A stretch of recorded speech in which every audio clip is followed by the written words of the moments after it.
world as we know it is full of new things to discover.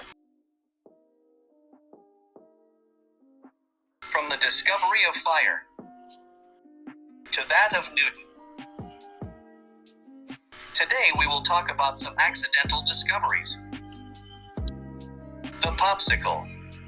In 1905, 11-year-old Frank Epperson from San Francisco, California, accidentally invented the popsicle. Early in the day, Frank mixed some sugary soda powder with water and left it outside overnight. When he woke up the next morning, he returns to the porch and finds his frozen drink with the wooden stir stuck in the frozen liquid. He ran the glass under hot water and licked the frozen treat off the wooden stir stick. He had invented a new treat and named it Epsicle. The sandwich was created for a compulsive gambler.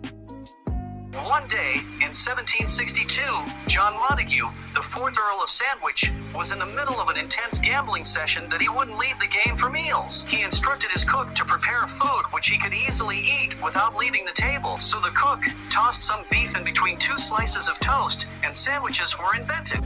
The cheese. Centuries ago, an Arabian merchant made his journey across the desert, taking with him a supply of milk stored in a pouch made from a sheep's stomach. The heat of the desert sun and enzymes from the pouch curdled the milk, which he ate and loved. From there, cheese has traveled to virtually every part of the globe as demand continues to rise. Currently, more than 2 billion pounds of cheese are produced every year. The coffee. A popular legend has it that the first to enjoy the magical effects of coffee was a goat. One day, hundreds of years ago, Kaldi, an Ethiopian goat herd, noticed a change in the behavior of his goats.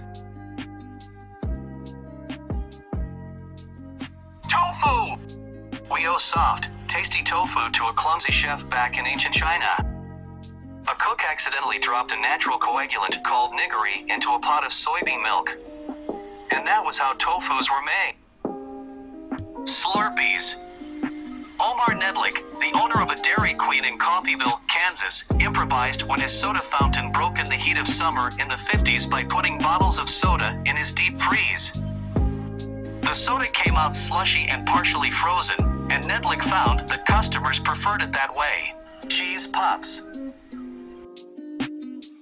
In the 1930s, the Flacco Company in Wisconsin had a machine that crushed grains to make feed for livestock, and corn kernels were used to reduce clogging. Somehow, the machine's heat made the corn kernels puffy as they fell from the machine as waste. Pink lemonade.